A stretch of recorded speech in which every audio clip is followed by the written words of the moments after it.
Alors je vais décider par exemple d'insérer une image sous ce paragraphe.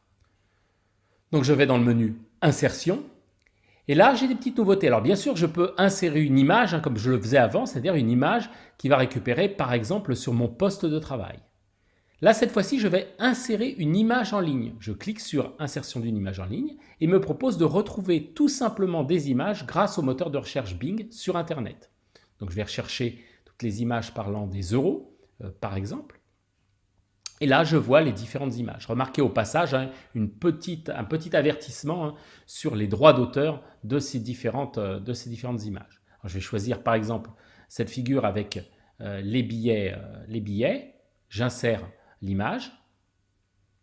Voilà, l'image est insérée. Alors je peux bien sûr, comme auparavant, redimensionner un petit peu ces images. Alors on va essayer de garder à peu près la bonne forme des différents billets. Alors je vois le petit menu contextuel qui est apparu ici. Il existait déjà dans la version précédente, simplement il s'est un peu enrichi. Alors on retrouve les fonctions qui existaient précédemment, notamment la possibilité de positionner l'image autour du texte, sur le côté, avec un texte qui est collé ou pas collé, à droite, à gauche et en haut, en bas, etc. etc. Mais surtout, on va retrouver des nouvelles options, dont la possibilité ici d'ancrer directement l'image avec le texte, c'est ce qui est fait par défaut, c'est-à-dire qu'en gros, si je bouge mon texte, l'image bougera avec ce texte, ou au contraire, d'ancrer l'image sur la page cette fois-ci, c'est-à-dire que le texte, lui, pourra bouger, mais l'image sera fixe, son positionnement sera fixe sur la page. Donc voilà pour ce positionnement. Alors bien sûr, je peux aussi modifier ces images. Alors je peux modifier la présentation, ça existait déjà auparavant. Donc la tourner, mettre un petit effet ombré, etc., etc. On avait déjà ce type de fonction. On avait aussi la possibilité d'effectuer un certain nombre de corrections de contraste et de luminosité, correction de couleur également. Par contre, nouveauté, la possibilité maintenant de donner des effets artistiques. Donc ici, par exemple, j'ai choisi l'effet photocopie à mon image. Alors voilà pour les images. Regardons maintenant les vidéos.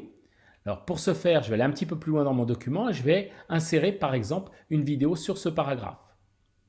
Alors toujours pareil, je vais dans le menu Insertion et cette fois-ci, je vais choisir d'insérer une vidéo en ligne.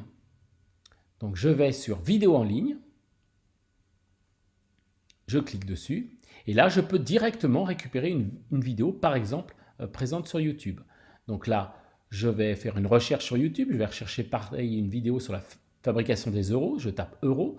J'ai une liste qui apparaît des différentes vidéos concernées sur YouTube et je peux alors balayer cette liste, voir éventuellement avec une petite loupe ces différentes vidéos, voilà, ou je peux directement la sélectionner. Là, je la sélectionne et je fais simplement insérer et la vidéo va atterrir dans mon document.